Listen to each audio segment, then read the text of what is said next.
Hello and welcome to Clever News Desk. We're reaching you live from Nigeria's capital city, Abuja. I am Florence Joshua. Welcome. PDP's former National Publicity Secretary, Kola, has formally resigned from the party as the wave of high-profile departures continues to unsettle the opposition ahead of the 2027 elections. His exit added further pressure on a party already weakened by internal disputes and steady defections across several states. Kola, who announced his resignation in a statement on X and in a letter addressed to the chairman of his Okikoko ward in Kaba Banu local government area of Kogi State over the weekend. The letter confirmed his decision to end his membership after what he described as a personal review of his role in the party and thanked the party's leadership at all levels for the platform he enjoyed during his years as National Publicity Secretary. Kola's resignation followed a long line of exits that have defined one of the toughest years for the PDP since its formation as a party, has its struggles with widening rifts, shifting alliances and intense pressure from rival blocs. A fresh wave of criticism is rising in Nigeria's political space as human rights activist Deji Adeyanju is challenging President Bola Tinubu to march at home, the decisive force recently deployed to help halt an attempted coup in the Republic of Benin. Adeyanju, reacting to the swift regional intervention, praised Nigeria's ability to act with speed and authority beyond its borders, but argued that the same level of urgency must now be directed towards the growing threat of terrorism and insecurity within Nigeria itself. According to the activists, the administration's quick response in Benin proves that the government has both the capacity and the influence to protect democratic systems.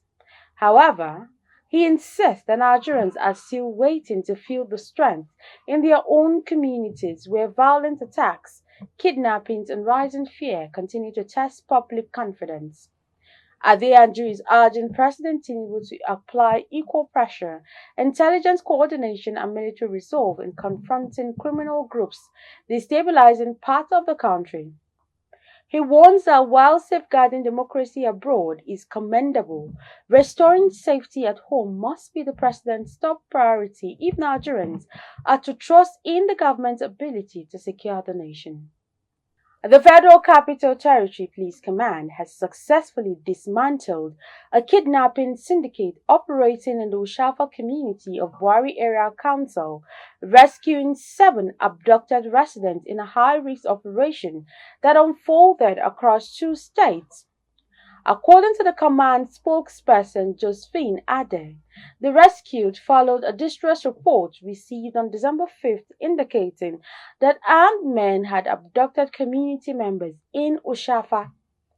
Acting on credible intelligence, police operatives traced the suspect from the outskirts of Pape towards Kagarko local government area of Kaduna State. The kidnappers opened fire upon sighting the officers, prompting a brief exchange during which one victim was immediately recovered. The operative then pursued the suspect for over 7 hours through difficult mountainous terrain, eventually locating their camp in Sakweri Forest in Kaduna State, where the remaining victims were rescued unharmed. The bravery and persistence of the police have been widely commended, particularly given the complexity of the mission. However, the incident has intensified public concern over the rising spat of insecurity in the Federal Capital Territory, a region expected to be the safest in the country.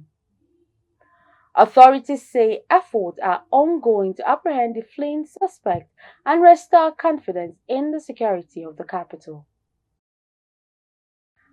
Some yet to be identified armed assailants have reportedly attacked St. Andrew's Anglican Church, Isokwe in Lilu community of Ihiala local government area of Anambra State, killing 2 persons, burning vehicles and the cleric's apartment. It was gathered that the wife of the priest of the church was among the 2 persons killed, while some parts of the church building were also burned. Some eyewitnesses and residents in the area confirmed to journalists that the incident, which occurred in the early hours of Sunday, disrupted church activities and sent panic in the area. The spokesperson of Anambra State Police Command, SP Tochukwu Ikenga, confirmed the development this Monday when contacted, adding that the State Commissioner of Police, CP Ikyoye Orochugu, has intensified intelligence-driven operations, deployed a joint security team, and strengthened surveillance across the area.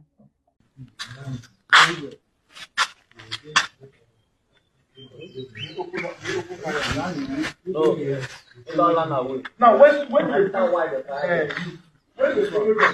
these people supposed to back the up.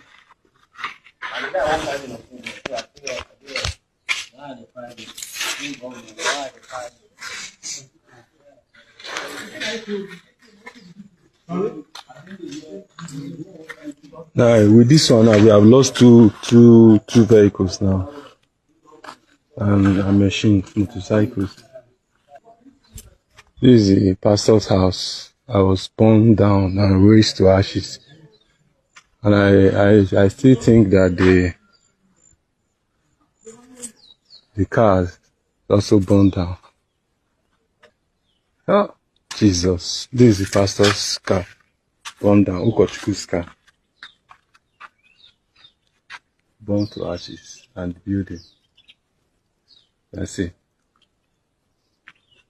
It's quite unfortunate that at this time in our community, when we are trying to see that we gain back our community, things like this are happening. It's quite unfortunate. It's quite very, very unfortunate. Quite unfortunate. It's the compound.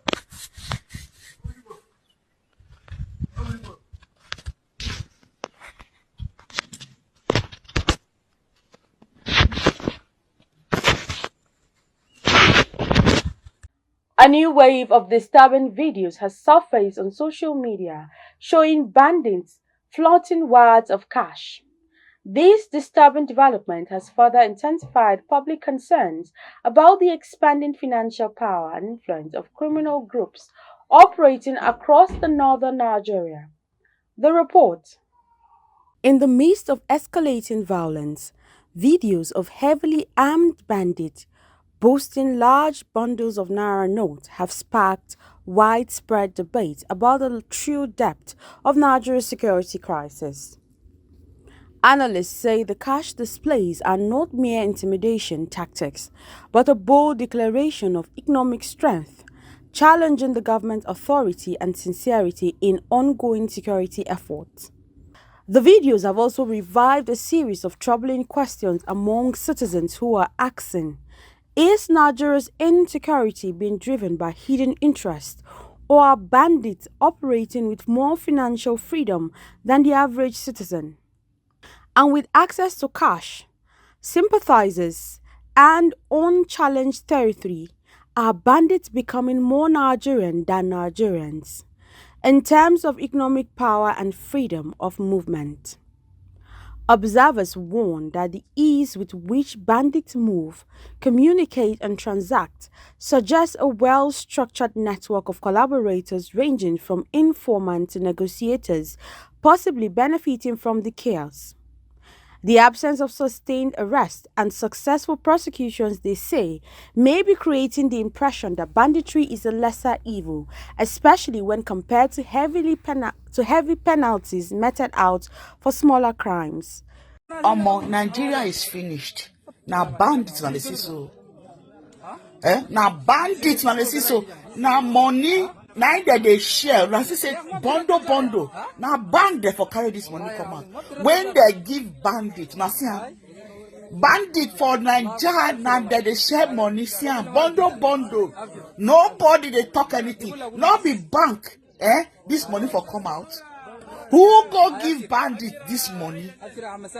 My people, Nigeria is finished. My people, now the matter, where they be this so they can see bandits. See them. See go bundle. Now see them. Totally unbelievable. See them. Now see them. See money. plenty money. Who are the people sponsoring these bandits? Make una tell us, we don't understand. We don't see I'm saying not be one Nigeria. No.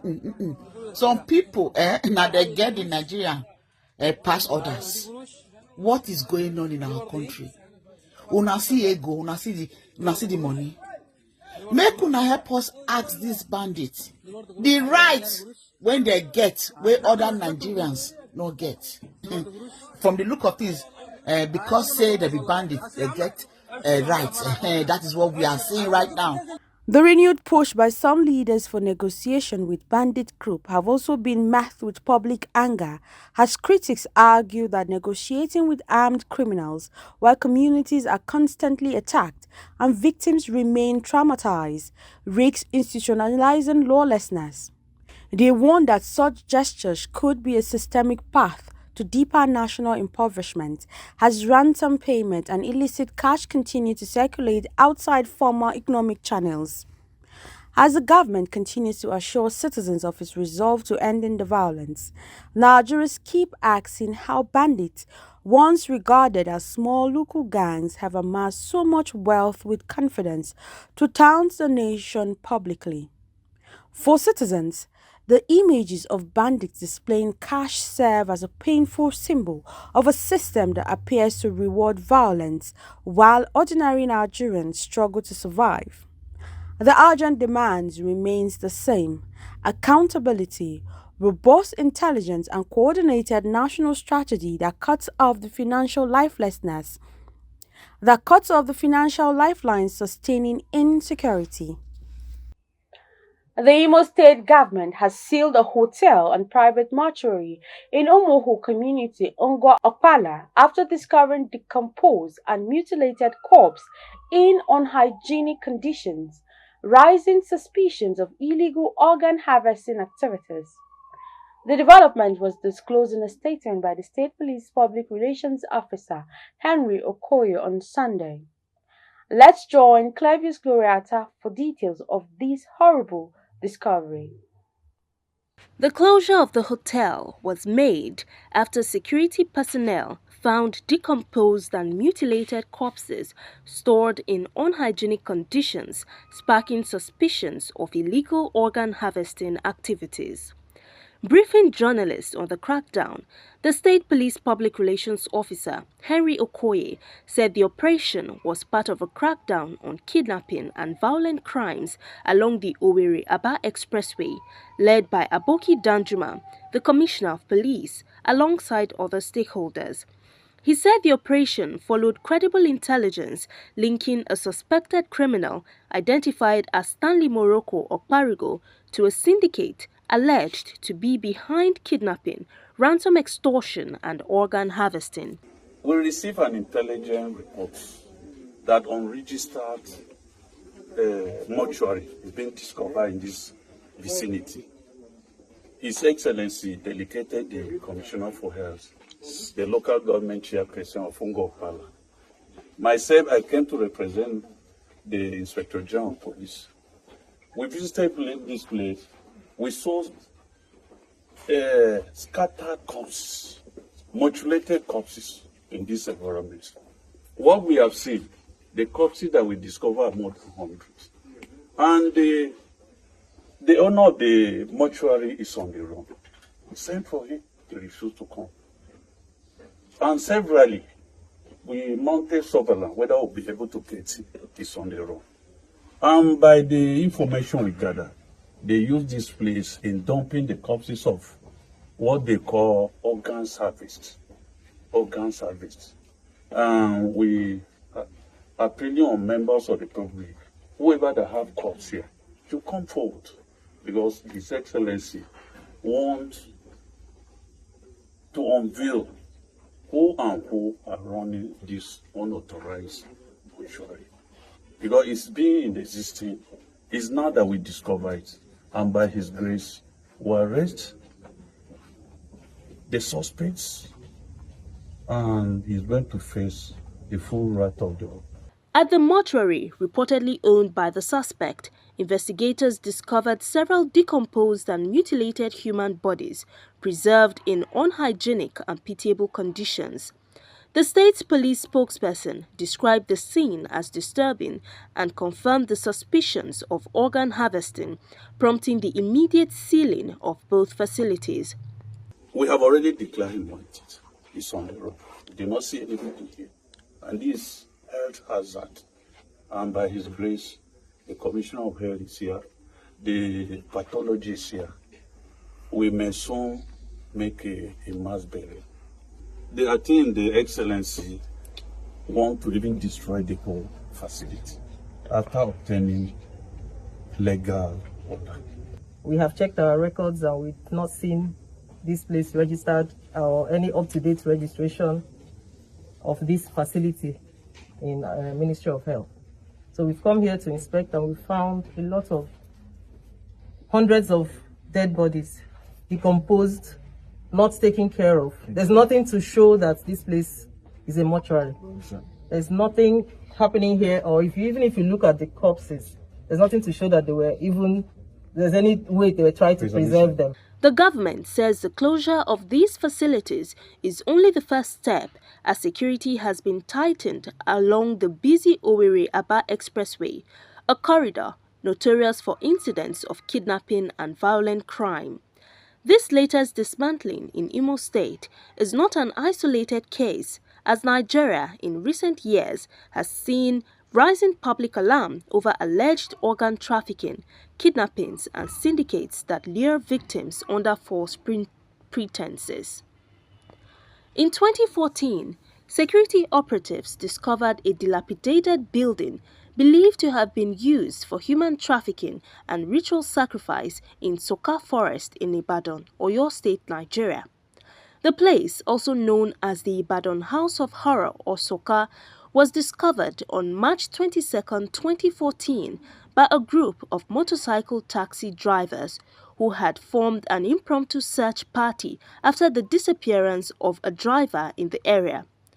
The place housed 23 hostages with numerous body parts, decomposing bodies, and personal effects of victims found. Only 2 weeks ago, the Nasarawa State Police Command arrested a suspect involved in an organ harvesting ring and rescued 3 victims who were allegedly lured with promises of 2 million naira each for their kidneys. Similarly, the security operatives in Osun State nabbed 3 suspected ritualists for killing and harvesting the organs of a female FRSC officer and her child, among several other stories. Meanwhile, officials from Imo State have pledged to bring all accomplices to justice, urging anyone with useful information about the suspects' whereabouts to come forward. The latest crackdown serves as a stark reminder that organ harvesting syndicates are closer to home than we imagine, and there is need for intensified efforts by security agencies to break such networks in the interest of national security. Gloria Atta, reporting for Clearview News. The Federal High Court in Abuja on Monday declined to grant the ex parte motion filed by the leader of the proscribed indigenous people of Biafra, Nnamdi Kanu, seeking to be transferred from the Sokoto Correctional Center to another custodial facility closer to the FCT. Justice James Omotosho refused the request, stating that Kanu's application, moved by a legal aid counsel of Nigeria lawyer Dembo Asian, could not be granted by way of an ex parte motion. Kanu was convicted of terrorism-related offenses on November 20th and subsequently sentenced to life imprisonment, a verdict his family has rejected and vowed to appeal.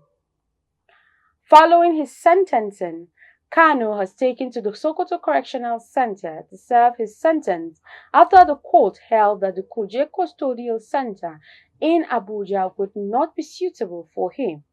He, however, filed a motion before the trial court requesting that he be made transferred from the Sokoto facility to any other custodial center closer to Abuja, suggesting Suleja or Kefi custodial centers in Nasarawa State.